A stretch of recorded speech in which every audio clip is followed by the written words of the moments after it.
भगवान नारायण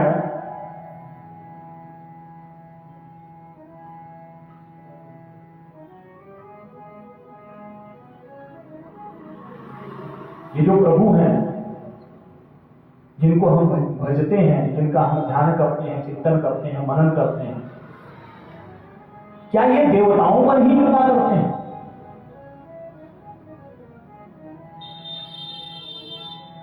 इन्होंने कभी किसी राक्षस पर कृपा नहीं की।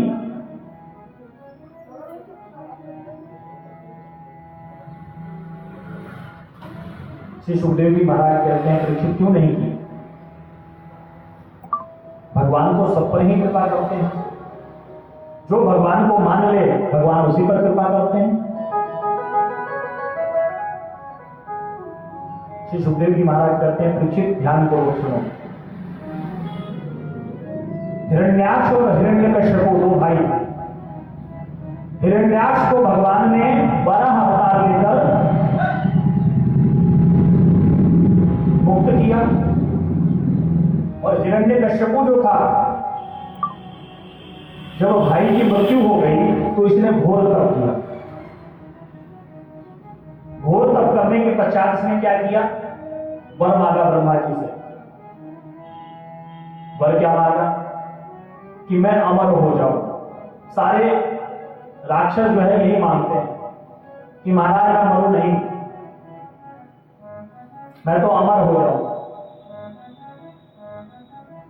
परंतु इस मृत्यु लोक में कोई ऐसा है क्या जो मरेगा नहीं? कोई भी ऐसा नहीं है।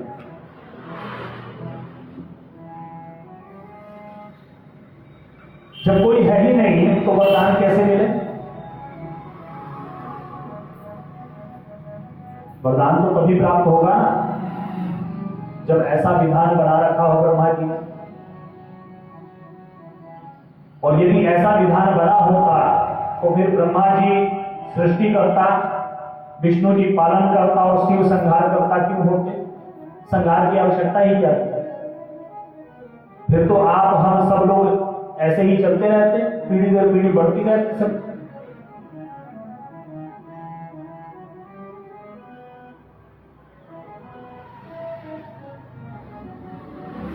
ब्रह्मा जी ने कहा बेटा ऐसा है, अमरत्व का वरदान नहीं मिल सकता, उसे छोड़कर कुछ भी मांगो।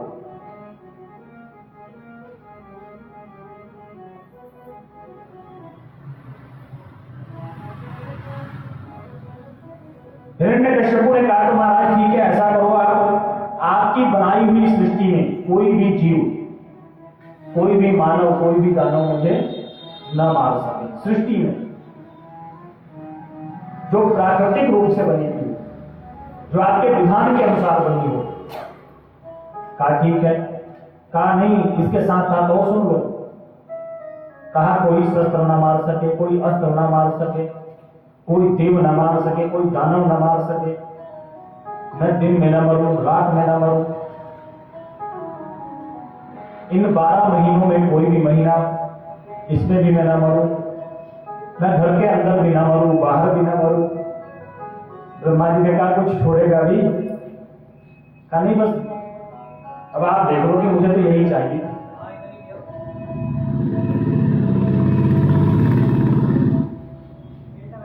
ब्रह्मा जी के मुंह से भी निकल गया तथास्तु, ठीक है भाई, जैसा तुम कह रहे हो वैसा ही हो। अब तो ये हिरण्यकश्यपु इस वरदान के मद में इतना अंधा हो गया कि इसने सर्वत्र बस एक ही बात कहनी शुरू करी कि भगवान तो नहीं हूं, कोई भी भगवान नहीं है, मेरे सिवा कोई भगवान है ही नहीं। जितने भी इसके राज्य में लोग थे सबको समझाने लगा, बताने लगा कि तुम लोग किसी को भगवान नहीं मानोगे, सिर्फ मेरे ही नाम का भजन करोगे, कीर्तन करोगे।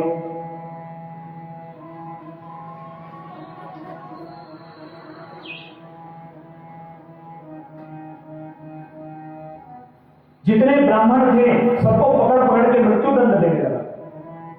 जो भी छुप के गुप्त रूप से यज्ञ करते, अनुष्ठान करते, उन सबकी हत्या कर दी। इतना पापाचार किया, इतना पाप को बढ़ा दिया कि अब पृथ्वी भी भगवान से कहने लगी, प्रभु इस पाप का हरण करो। प्रेम से बोले वृंदावन बिहारी लाल की जय। और भगवान पृथ्वी के भार को हरण करने के लिए किसी न किसी रूप में अवश्य आ जाते हैं। हिरण्यकश्यप की जो अर्धांगिनी है वह गर्भवती है और नारद जी ने आके उसको उपदेश दिया है, क्योंकि उसके गर्भ में जो बालक है, जातक है, वह भगवान का भक्त होने वाला है। इसीलिए कहा गया है कि जिस समय कोई स्त्री गर्भवती हो उसको भगवान के नाम का संकीर्तन श्रवण करना चाहिए। गीता, भागवत, शिव पुराण आदि के पाठ का अनुसरण करना चाहिए। उससे क्या होगा, यदि गर्भ में कोई पापात्मा भी है ना, तो वह भी शुद्धात्मा हो जाएगा, वह भी पवित्र हो जाएगा, वह भी भगवान का भक्त हो जाएगा। समय आया तो हिरण्यकश्यप के यहां एक बालक का जन्म हुआ, और समय आया तो उसका नाम भी क्या रख दिया, प्रहलाद। प्रहलाद भगवान नारायण के परम भक्त हुए।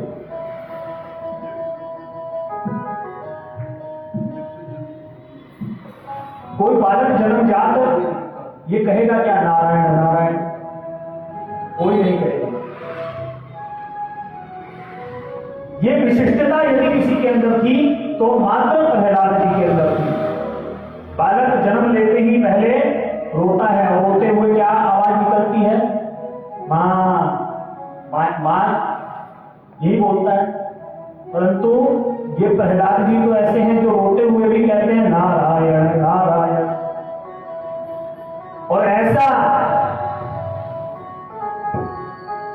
सुर और ताल के साथ गाते हैं कि जितने भी दास दासियां हैं, जितने भी आसपास के लोग हैं, उनके रुदन को सुनकर वह तालियां बजाने लगते हैं और वह भी गाने लगते हैं।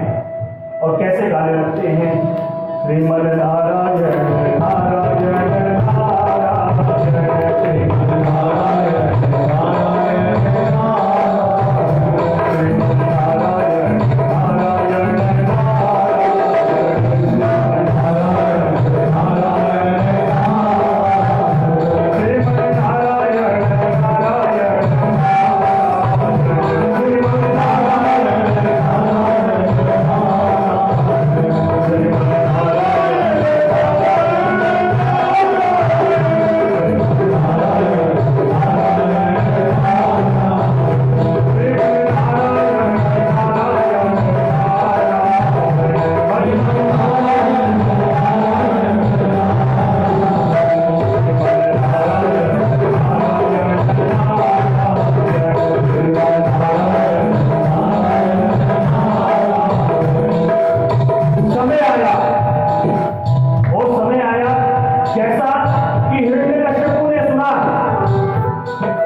गुरुदेव से प्रश्न किया कि हे गुरुदेव,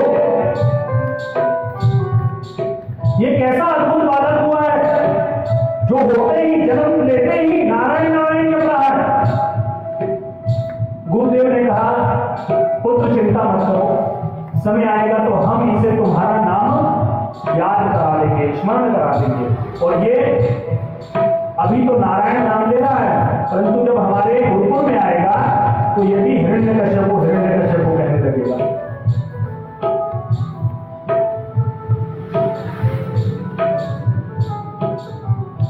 ये बालक धीरे धीरे बढ़ रहा है और बढ़ते बढ़ते हर समय हर पल जाप करता है श्रीमन नारायण नारायण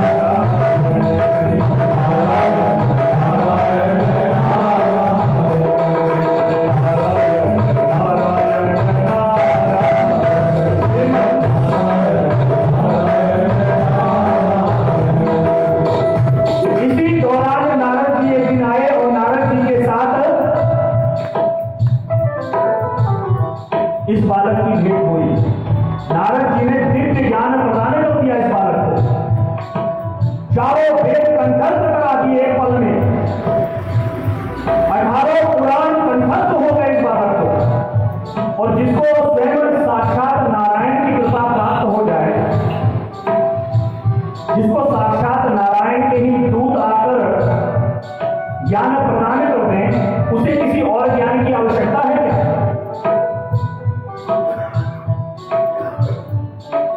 उसे तो किसी ज्ञान की आवश्यकता है ही नहीं, क्योंकि साक्षात नारायण स्वरूप ज्ञान तो उसके अंदर भरा हुआ है।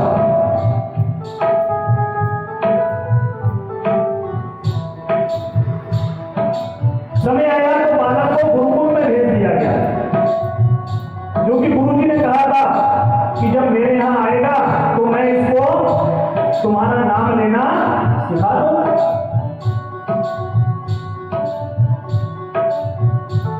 तो बच्चा जब पहली कक्षा में जाता है ना, तो बच्चे को सिखाया जाता है आ से आर, आ से आम।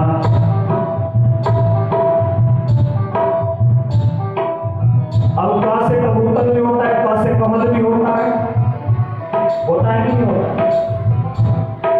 पुस्तक में लिखा है क से कबूतर, आप क से कमल भी तो पढ़ सकते हो, परंतु यदि कमल नाम ले लिया तो लोग सोचेंगे बीजेपी का एजेंट है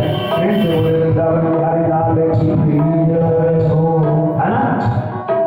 तो यही हाल था। न से नल भी होता है, न से नारायण भी होता है। अब बालक तो नारायण को ही जानता है, नल को तो जानता है नहीं, तो नारायण नारायण ही जपेगा, क्योंकि नारायण की ही कृपा है।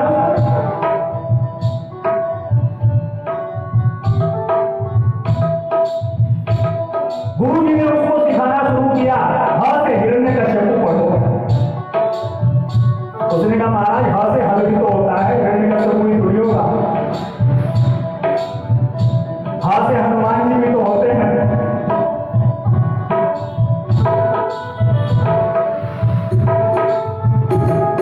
भाई ह से हनुमान जी भी तो है, तो मैं क्यों ना हनुमान जी कहूं? हिरण्यकश्यप को तो लगता है ही, मैं कहां मना कर रहा हूं। गुरु जी की बुद्धि थोड़ी चकरा गई। गुरु जी ने कहा मैं इसको पढ़ा रहा हूं, ये मुझे पढ़ा रहा है।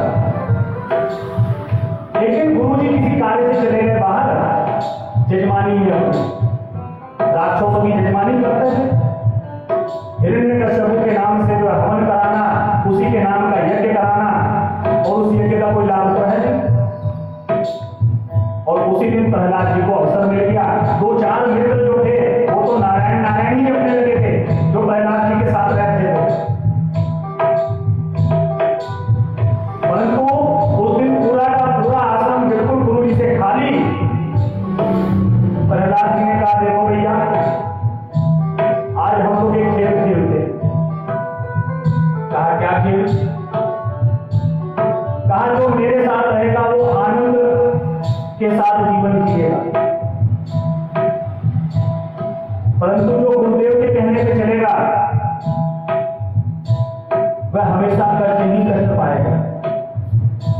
अब सारे बालक थे, कहने लगे ठीक है, हम तुम्हारे साथ वो खेल खेलने को तैयार हैं, परंतु तुम्हें गारंटी लेनी होगी हमें कोई कष्ट ना हो। कहा तुम उसकी चिंता मत करो, मैं पूर्ण रूप से गारंटी लेता हूं कि तुम्हें किसी भी प्रकार का कष्ट नहीं होगा। कहा तो उस खेल को खेलने के लिए क्या करना पड़ेगा? कहा करना कुछ नहीं पड़ेगा, बस ताली बजाते रहना और जो मैं कह रहा हूं उसको कहते रहना। तो पूरे विद्यालय के बच्चों को इकट्ठा कर लिया, आश्रम के सारे बच्चे आ गए एक जगह, और सारे बच्चों को इकट्ठा करके बीच में व्यासपीठ लगा के स्वयं ही प्रहलाद जी बैठे गए। और कुछ तो उसमें ऐसे भी थे जो मंजीरा भी बजाना जानते थे, कुछ तबला बजाना जानते थे, वाद्य यंत्रों का ज्ञान था कुछ को। सभी ने साथ लेना शुरू कर दिया। और प्रहलाद जी क्या कहते हैं, श्रीमद नारायण नारायण श्रीमद नारायण नारायण श्रीमद नारायण नारायण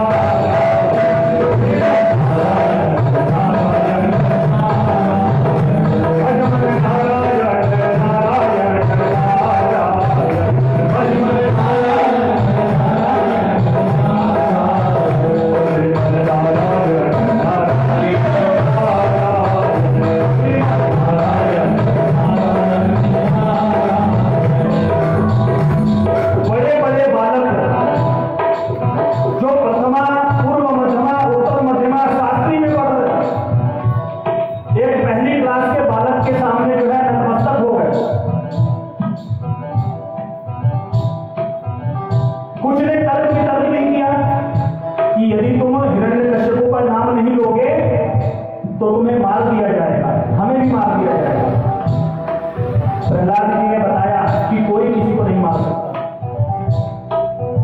यदि मेरे नारायण चाहेंगे तो तुम्हें कोई हाथ भी नहीं लगा सकता, मारना तो बहुत दूर है। कहा हम कैसे मान लें? कहा देखो तुम चमत्कार। और इधर कीर्तन चल रहा होगा, गुरु जी भी धमक गए। गुरु जी ने देखा ये जो रोग है नारायण का, ये पूरे विद्यालय में इसने लगा दिया। तो गुरु जी क्या आते ही सब चुप हो गए। गुरु जी का डर तो होगा ही। गुरु जी ने विचार किया कि इसने मुझे भी पढ़ाया, पूरे विद्यालय को भी पढ़ा रहा है, ये तो कैंसर की तरह पूरा ये नारायण का रोग फैला देगा सब जगह। और हो ना हो एक दिन ऐसा आएगा कि हिरण्यकश्यप मेरी ही हत्या कर देगा, मेरी ही बलि दे देगा। हे गुरुदेव, मैं तुम्हें इसी बात की तनख्वाह देता हूं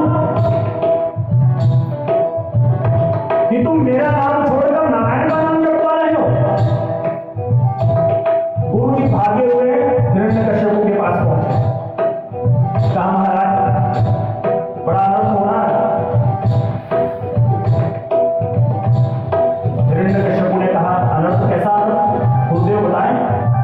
कहा वो जो आपका बालक है ना, बड़ा दुष्ट है। मैं आपके नाम का संकीर्तन कराता हूं और वो नारायण के नाम का संकीर्तन कराता हूं। जैसे ही हिरण्यकश्यप ने सुना, आग बबूला हो गया। उसके क्रोध का अंत न रहा, तुरंत उसी समय खड्ग उठा के मारने के लिए चल दिया। हिरण्यकश्यप की अर्धांगिनी ने कहा स्वामी आप ही का तो बालक है, अभी बालक है, थोड़ा बड़ा होगा तो समझ जाएगा। आप उसको दंड दे दें, मृत्यु दंड देना तो कोई उचित नहीं है। तो कुछ गुस्सा शांत हुआ, परंतु इधर गुरु जी फिर राज्य में आके हिरण्यकश्यप के कथा सुना रहे हैं, बता रहे हैं। और उधर सबको लेकर प्रहलाद जी फिर से श्रीमद नारायण नारायण श्रीमद नारायण नारायण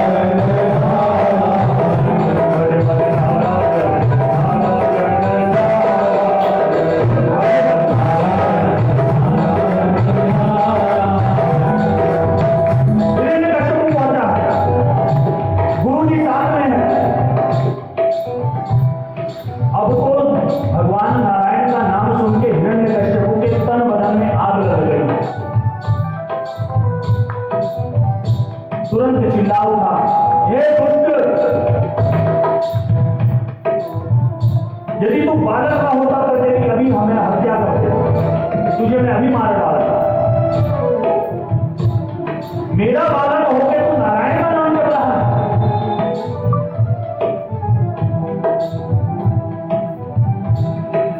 गुरु जी ने कहा महाराज देख लिया, अब आप एक काम करो, उसको लेके जाओ,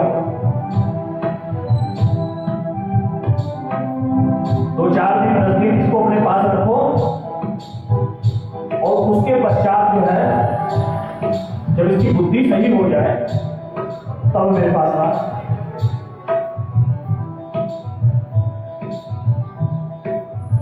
हिरण्य बालक प्रहलाद को अपने साथ राजमहल में लेकर आए। रात में बिठाकर उसको समझाया, बेटा तुम कहां नारायण के चक्कर में पड़ रहे हो? मुझसे बड़ा कोई नारायण है क्या? मुझसे बड़ा कोई नारायण है? प्रहलाद जी ने बहुत ही सुंदर भाव से समझाया अपने पिता को। कहा, पिताजी आप इस सृष्टि को बना सकते हैं क्या? आप किसी मरे हुए को जिंदा कर सकते हैं क्या?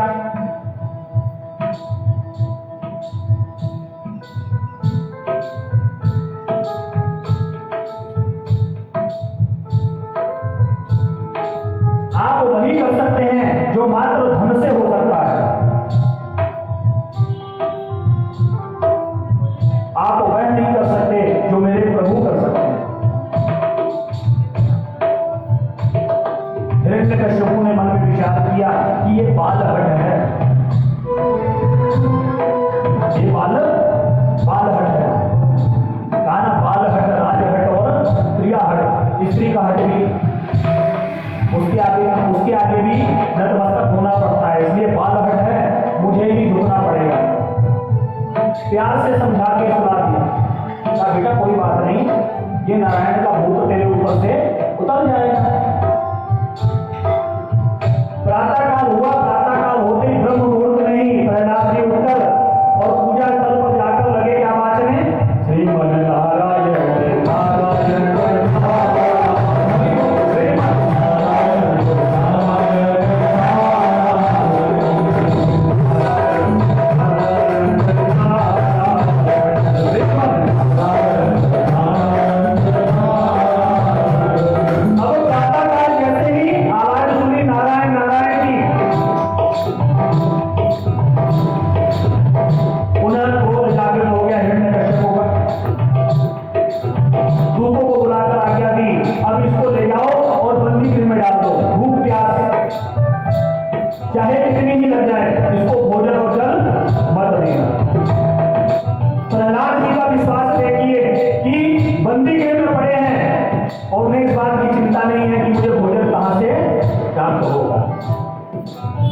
भगवान नारायण की कृपा से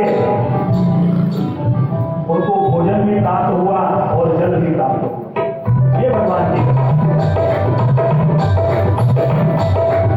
जब इससे भी देखा कि प्रहलाद पर कोई फर्क नहीं पड़ रहा है, तो हाथी के नीचे कुचलवाना चाहा। मदमस्त हाथी से प्रहलाद जी को कुचलवाना चाहा।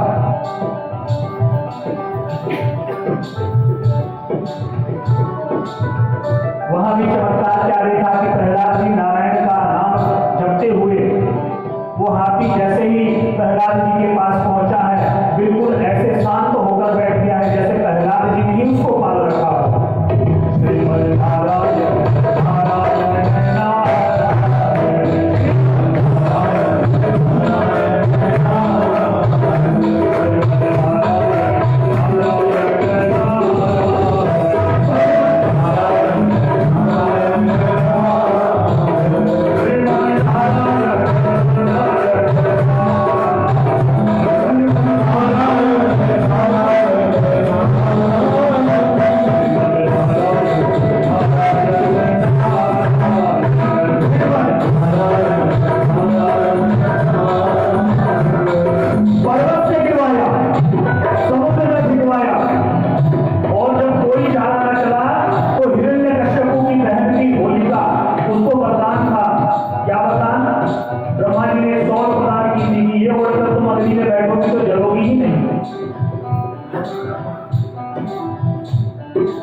क्योंकि अब हिरण्यकश्यपु को भी समझ में आ गया था कि नारायण का भूत इसके सिर से उतरने वाला नहीं है। तो अपनी बहन के कहने पर उनकी बहन ने कहा कि भैया ये कार्य मुझे ही दे दो, इतना बड़ा कोई कार्य नहीं है, तुम एक चिता बनाओ और उस पर मैं प्रहलाद को लेकर बैठ जाती हूँ। ब्रह्मा जी की हुई ये सोल मेरी रक्षा करेगी और प्रहलाद भस्म हो जाएगा। अब उमा गोद में लेकर बैठ गई है भतीजे को, और प्रहलाद जी उस चिता पर बैठ के, क्योंकि जब व्यक्ति उस पर आसीन हो जाए तो वो चिता ही कहलाएगी।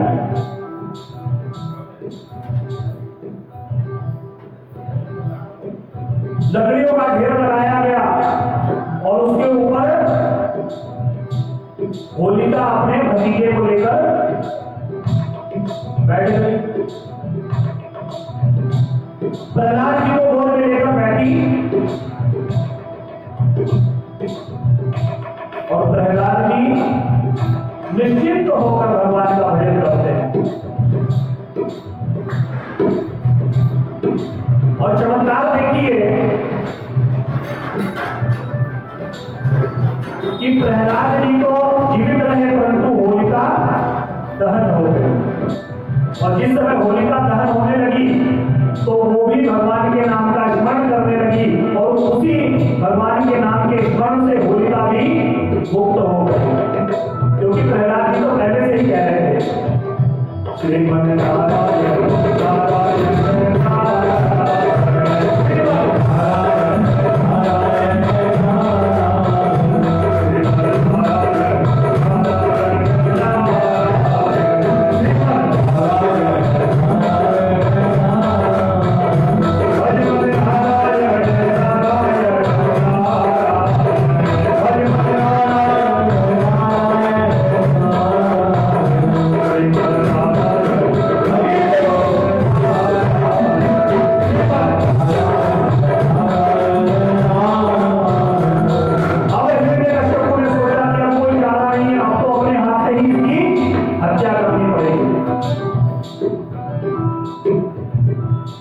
अपने राज्यसभा में बुलवा दिया, अपने खड़कों को पूरा पहना करा दिया कि किसी भी प्रकार से बचने ना पाया।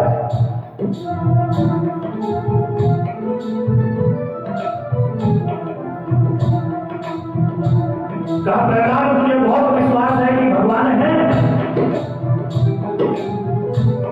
प्रहलाद जी कहते हैं कि पिताजी भगवान कहाँ नहीं है, ये विश्वास ही तो मुझे है कि भगवान सर्वत्र है, अभिव्यापक सर्वत्र समान। भगवान तो सभी है, वो तो आप में भी है, परंतु आप उन प्रभु का दर्शन अपने अंदर नहीं कर पा रहे।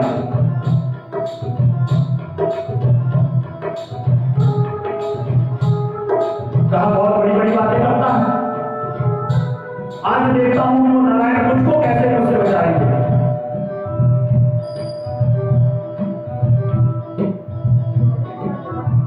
और भक्ति जहां भक्त जहां कहते कि हाँ, तो भगवान वहीं पर है। भगवान की लीला ऐसी है कि वह अपने भक्तों का मान रखने के लिए कुछ भी करने को तैयार हो जाते हैं। राक्षस पुत्र प्रहलाद जो कि भगवान का परम भक्त हुआ, परीक्षित भी आनंदित है इस झांकी को देखकर, सुनकर। हिरण्यकश्यप ने कहा ये प्रहलाद अपने नारायण को अंतिम बार याद कर ले, क्योंकि अब तो नारायण को याद करने के लिए इस मृत्यु लोक में रहने वाला नहीं है। कहा बोल, क्या इस खंभे में भी नारायण है? तेरे भगवान इस खंभे में भी है? और जहां भक्ति हाँ, भगवान वहां।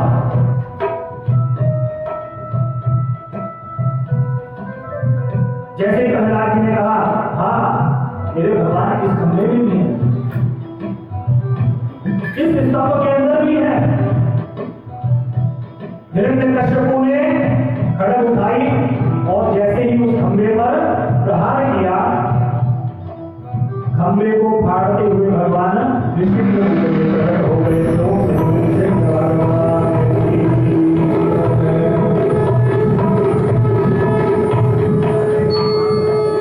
और इधर देखिए,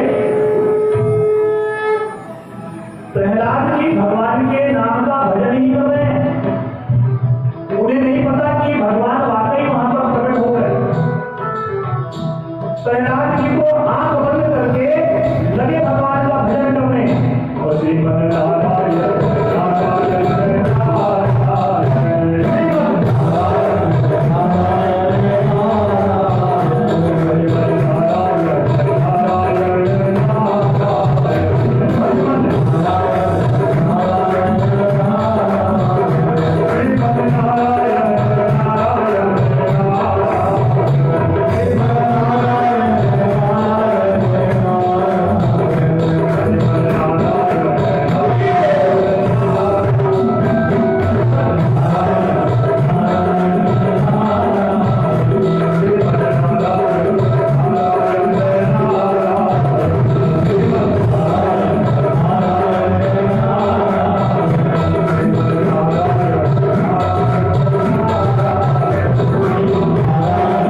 भक्ति में मस्त है आंख बंद करके, और भगवान नृसिंह रूप में प्रकट हुए और तुरंत हिरण्यकश्यप को उठाकर अपनी जांघों पर बिठा दिया। हिरण्यकश्यप ने कहा कि मुझे ब्रह्मा जी से वर प्राप्त है कि मुझे कोई मार ही नहीं सकता। तो भगवान ने यहां पर सारे वर याद दिलवाए। कहा ब्रह्मा के दिए हुए वर के अनुसार ही तुम्हारा आज अंतिम समय आ गया। तुमने वरदान मांगा कि ना मैं दिन में मरूं, ना रात में मरूं, ना अंदर मरूं, ना बाहर मरूं,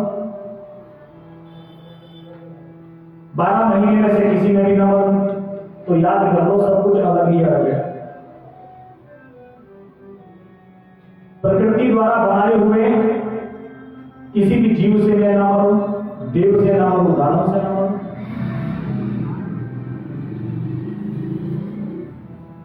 तो मुझे तुम क्या कहोगे? तुमने कहा न मैं जानवर से न मरूं, ना ही मैं मनुष्य से मरूं। तो मैं मनुष्य भी नहीं हूं और जानवर भी नहीं हूं। धड़ जो है वो मनुष्य का है और मुख जो है सिंह का है, नृसिंह हूं। तुमने कहा अस्त्र से न मरूं, शस्त्र से न मरूं, तो तुम्हारे लिए तो मेरे ये लखोन ही पर्याप्त है, इन्हीं से तुम्हें समाप्त कर दूंगा।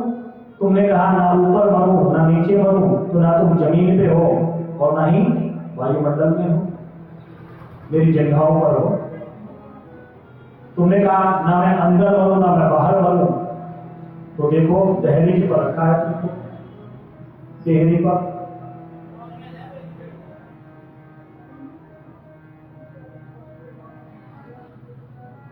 जितने भी वरदान मांगे थे हिरण्यकश्यप ने, एक एक वरदान भगवान ने याद दिलवाया।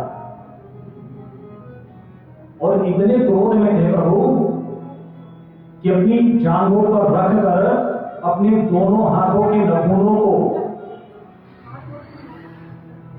हिरण्यकश्यप के पेट में घुसा दिया और सारी अंतड़ियां एक ही बार में बाहर कर दी।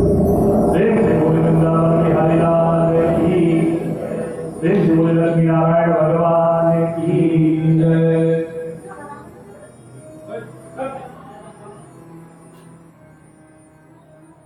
इतना क्रोध में थे कि उन अंतड़ियों से लगे भगवान अपना ही श्रृंगार कर रहे हैं। हिरण्यकश्यप के रक्त को उठा के प्रभु अपने शरीर पर मलने लगे, इतना क्रोधित हुए। प्रहलाद जी भगवान का भजन कर रहे हैं, उन्हें कुछ पता ही नहीं कि मेरे पिताजी का अंत हो चुका। कोई ध्यान ही नहीं है, केवल आंख बंद करके भगवान के नाम का स्मरण कर रहे हैं। ये दृश्य देखकर सभी देवताओं ने पुष्प वर्षा की है और भगवान को मनाने के लिए सभी देवी देवता एक एक करके आए हैं। साक्षात मां लक्ष्मी भी पहुंची हैं आरती का थाल सजाकर, और भगवान इतने क्रोधित हैं कि घुमाकर एक थप्पड़ मारा है तो थाल भी वो दूर जाकर पड़ा।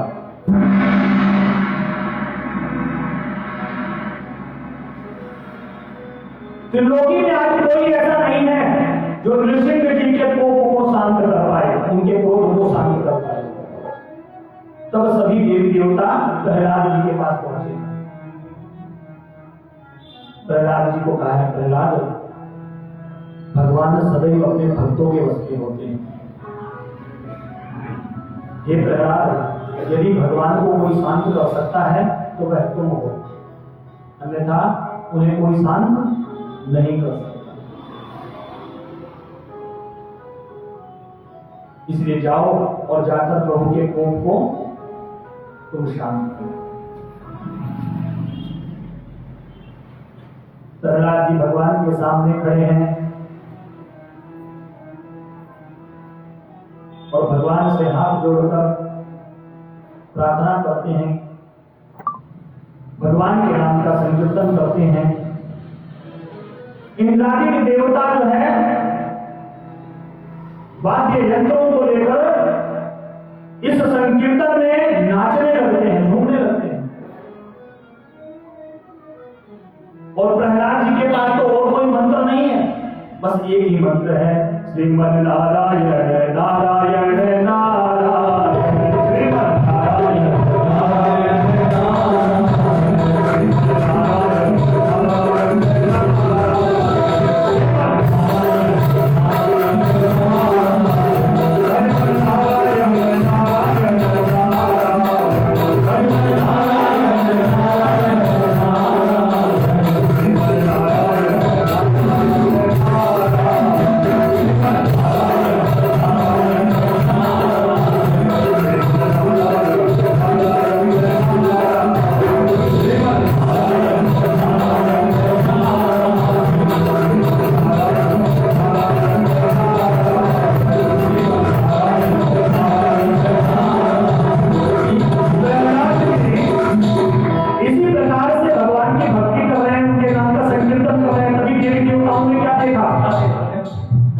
कि भगवान नृसिंह जी का कोप बिल्कुल शांत हो गया और नृसिंह जी ने भगवान नृसिंह जी ने प्रहलाद जी को अपनी गोदी में उठा दिया और इतना प्यार किया, लगे उनके सिर पर हाथ फेरने, कभी उनके मुख को चुम्बन करते हैं और कहते हैं कि पुत्र मुझे बड़ी देर हो गई आने।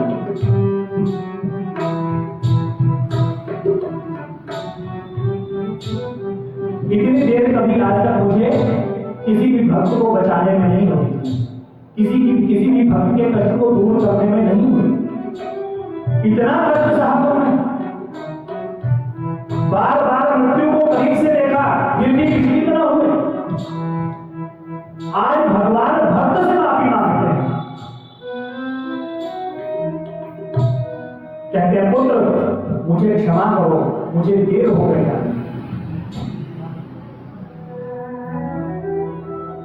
इंद्रादिक देवता इस दृश्य को देखकर मुग्ध हो गए हैं कि वाह, प्रहलाद ने ऐसे कौन से कर्म किए हैं कि आज भगवान ने जो स्थान किसी को प्रदान नहीं किया वो प्रहलाद जी को प्रदान कर दिया।